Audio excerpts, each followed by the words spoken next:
the banks are essentially controlled by the central banks. They do what the central banks tell them to do. And they talk about manipulating the precious metals, or Greenspan used to at least.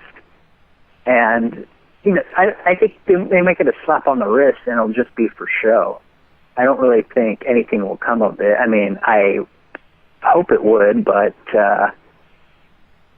it just doesn't, it wouldn't make any logical sense for the government to do anything, because higher metal prices delegitimize paper money, and that's the last thing I want. The most significant results encountered for this Canadian mining region in over a decade, with a Canadian Mining Hall of Fame legend at the helm for more discoveries statistically than 1,000 geologists combined. This is the one hard asset stock to research right now. Learn more at crushthestreet.com/hardassets. Hello, everyone, and welcome into crushthestreet.com. I'm joined with a returning guest. I actually interviewed him at the Silver Summit last year, did a live interview with Chris Marchese. He's the Senior Equity and Economic Analyst for the Morgan Report, and just a leading expert in the precious metals community. Silver is on a tear at the moment, and I couldn't think of a better person to chat with at the moment than Chris, a better person than Chris. So Chris, thanks for coming on the show with me today. Oh, it's my pleasure. Chris, like I said, let's focus here on silver. Silver has been making its move here in 2016. It lagged gold a bit, granted. The silver to gold ratio, gold-silver ratio, was over 80 and is now around 73. So major moves here in regards to silver. So let's get your latest thoughts in regards to this silver metal. Well, it follows gold. Gold typically leads a run. And you're right, the ratio got way out of whack. I think it traded as high as 82 and above 82. Now it's back at 73, 74, and that's still very high. I mean, we should see, it should be in the 40s or 50s right now. And if you, really want to get into it, if you think about the mining ratio, gold's mined about 9.5 times more rare than silver. Silver, a good deal is consumed, gold is not. So even at 40, it's very high. So, silver still has a lot of catching up to do. Is that what we're seeing here with what silver is doing? Is silver catching up to the move gold made back in February and what we've been seeing here with 2016 with gold leading the way? Oh, I think so. And, silver is actually a much tighter market than people think because, the investment demand for silver has been pretty crazy the last 2 years or so. And you have to remember, about 97% of all gold ever mined is above ground still. Silver, that's not the case because, a good deal of it is consumed in industry. Yes, there's recycling, but there's, a lot more gold above ground than silver. Mm. So, Chris, I want to ask you about what we're seeing with the mining shares.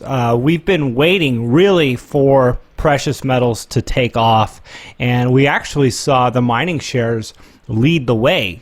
Back in September, they kind of all bottomed out September of 2015, and then we saw them just absolutely take off. Some of these are up 300-400%. And, I got to ask you, what are we seeing? Is this further confirmation that the bull market has begun? Oh, I think so. But that doesn't mean that we can't and won't have a pullback, say, during the summer doldrums. So, but that doesn't mean the market hasn't turned, because it has. Sentiment is a lot different. I noticed that the PDAC is just a different feeling out there. And I think it's because the world economies, they can't paper it over anymore. They can't make it even look good by their manipulated statistics. It's looking horrible. Yeah. Well, what do you think about the central banks here in regards to what we're seeing with precious metals? Are they losing control of the paper price here, or are they allowing it to happen? What are your thoughts on this? I think they're probably allowing it to happen, and it could be tightness in the market as well. We don't really know what goes on because in the Commitment of Traders report, it only shows market-traded futures, which is how they primarily control the price or manage the price of precious metals and other commodities. But the over-the-counter market, which is completely opaque, we have no idea what's going on there. So someone like J.P. Morgan or something could be long gold or silver on the Commitment of Traders report, but actually have a net negative position. If it's their negative net short positions greater in the OTC market. Any key thresholds as far as price goes in regards to silver that you're looking at as far as being extremely bullish for the long term, or if we kind of go back below a certain price, it'll indicate some maybe extended corrections type of thing, support resistance lines that you're looking at? $20 right now. If it can break $20 and hold it for 3, 4, 5 days and keep going to, the high $20, $21, then I think 18 will become the new support and maybe even 20. But, the big support or resistance is the breakdown point from 2011. That's the $25, $26 level. In terms of support, I think it will be able to hold about $15 or so this summer if we have a pullback. And gold, I think it'll hold, 1100 definitely, maybe even 1150. Chris, I think back in 2010, that's where silver really had its run at around like $21. It ran to 49 pretty quickly from then to its high of in 2011. So we'll be definitely checking out those price points here and seeing if we get some repetition of what we saw back then in 2010, and if we do get that big massive run up here going forward. I got to ask you about Deutsche Bank, the news that hit the wires last week, them admitting to rigging the gold and silver markets. How significant is this to you? It's not significant. I would like to think it is. I have just become too cynical with after the CFTC had their silver and gold rigging investigation, and the banks are essentially controlled by the central banks. They do what the central banks tell them to do, and they talk about manipulating the precious metals, or Greenspan used to at least. And I think they make it a slap on the wrist, and it'll just be for show. I don't really think anything will come of it. I mean, I hope it would, but it just doesn't. It wouldn't make any logical sense for the government to do anything, because higher metal prices delegitimize paper money, and that's the last thing it wants. But is exposing that the markets are manipulated to a larger degree healthy for precious metals, and could that exposure be what breaks the back of the manipulation, the free market ultimately overwhelming the manipulation? Yeah, it could. I mean, it would have to be done through people buying physical metal. I mean, the physical market has to determine the price. It can't be the paper price.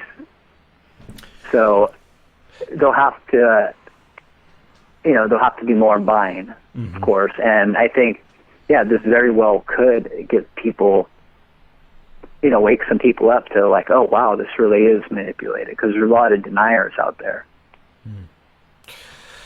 So, Chris, what are we looking at here in 2016? How high do you think we can see precious metals go here? Do you think it's going to be this ongoing, pretty substantial moves here month after month, or are we going to taper off and kind of go in like a trading range? I mean, what is likely to happen in a bull market? Because we've kind of just started this. This is, considering how long the bear market has been, this bull market has just begun. So I want to get your thoughts on what a bull market could potentially look like. So what I think is going to happen is, the metals could keep running. Gold could go to 1,300 or even a little over. Silver to push 18 or even slightly over that. Then as we near the summer, mainly mid-May, June, I think, the typical summer doldrums where the banks will be able to take it down because, there's very light volume during the summer. People are on vacation and that sort of thing. And then I think as, the economic data is going to continue to deteriorate because in order for a fiat money system to appear to be, economy to appear to be growing, there has to be an increased expansion of the supply of money and credit, and that's not happening right now. So I would think by September, the bull market will resume and it'll start gaining steam. And then in 2017, that's when I think the fireworks will start to begin. And 2018, we'll just see an absolutely incredible year. So talk about that, the end of a bull market. What does the end of a bull market look like? Because that's really when we see the most amount of gains. Is that typical? Would you agree with that? Yeah, it's in about the last 10% of the time, about the majority of the move comes. How do people play that sort of movement? I mean, how do people know what the top is, what the bottom is? I mean, none of us were able to accurately call the bottom with 100% certainty, and how are we going to know what the top is going to look like, and how to go about trading that? Well, a smart thing would be to compare it to the price of other assets and where you want to go after that, because you're not going to want to go to cash. That's the whole problem. Cash could be worthless. You're going to want to go to other hard assets, and really, the best idea, because like you said, you can't call a bottom, especially if we have a mania, which is highly likely, given this is a global event, is that you slowly scale out of your positions. Right. And, right now, even the best miners are trading at historically low prices, even with the moves that we've seen coming off such a low here. They're still very, very cheap. But what's the rest of the market going to look like? Even the ones that don't necessarily deserve these massive price movements, are they going to see some big moves as well? Is that what happens in this sector? Yeah, it'll be because instead of people buying physical gold or silver because they think it's gotten too expensive, they'll go buy mining stocks. And what is going to happen is that they'll buy anything with the name gold or silver in it. It won't matter if it's, will never produce, it's explore, near bankruptcy. They'll get into that. That's at the very end. So that's a good point. You said that the metals will get too expensive, so then they'll go to the miners. So the best miners are going to move first, and then the ones that don't deserve as much credibility will move at the end. And maybe that would be a good indicator of we're getting close to the end of this bull market. Yeah, but, in bubbles, because I think this will become a bubble, we don't know how far those can go. I mean, remember the tech boom, and 2007 and 8, the valuations got absolutely ridiculous. Yeah. Well, look at what's happening now, even with the stock market. I mean, a lot of us are expecting the stock market to pull back based on fundamentals, and it's continuing to maintain where it's at and actually continue to move forward here in 2016. So, yeah, it's a good point. It's hard to know exactly when that's going to happen and how long this can go, even when something is inevitable. It doesn't mean it's imminent, right? That's Rick Rule's words right there. So you want to be positioned in the minors now because, like you said, the best ones will probably move first, and the lower quality ones will move after that. And so it's important to establish positions, especially if you were able to get in January or before, just because the valuations, there was such a disconnect, even with with the prevailing metal price. I mean, not for all of them, obviously, but for a great deal. Chris, excellent insight there, and I appreciate you coming on the show and talking to us about precious metals. I want to ask you about the Morgan Report. What's going on there? Any latest news that you'd like to share with the audience?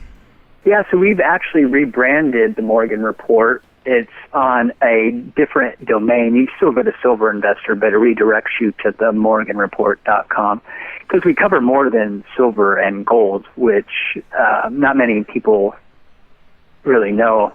For example, we have uranium, a zinc play, an oil play in the portfolio, and other than that, everything, the portfolio has been doing extremely well this year. Since just the January to February was an incredible month on its own. Yeah. So everyone, if you want to sign up for the Morgan Report, you go to silver-investor.com, and I mean some of the best research that's out there on the internet regarding junior mining stocks, and just other companies across the board, just like Chris said. So, Chris, thank you so much for taking the time to come on the show with me today. I do appreciate it, and the audience does as well. My pleasure.